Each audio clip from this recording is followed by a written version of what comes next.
এবার নজর রাখবো আপনার খবরে। দোলের দিন সকালে মিলবে না মেট্রো, কোনো লাইনেই সকালে পরিষেবা পাওয়া যাবে না বলে খবর। সায়ন্ত আমাদের প্রতিনিধি আমাদের সঙ্গে রয়েছে, সায়ন্ত থেকে আপডেট দেবো। সায়ন্ত, কতক্ষণ অবধি মেট্রো পরিষেবা পাওয়া যাবে না দোলের দিন?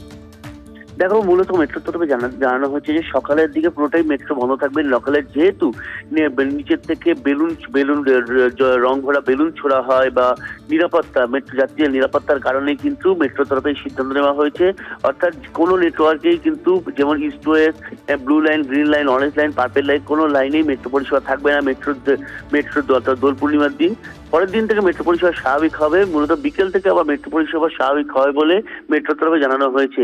যেহেতু এটার সঙ্গে প্রচুর যাত্রী চলাচল করে, একটা নিরাপত্তাও জড়িয়ে রয়েছে, সেই কারণে যাতে কোনো রকম অপ্রীতিকর ঘটনা না ঘটে তার জন্য মেট্রো তরফে সিদ্ধান্ত নেওয়া হয়েছে দোলের দিন সকালে কোনো মেট্রো পরিষেবা থাকবে না।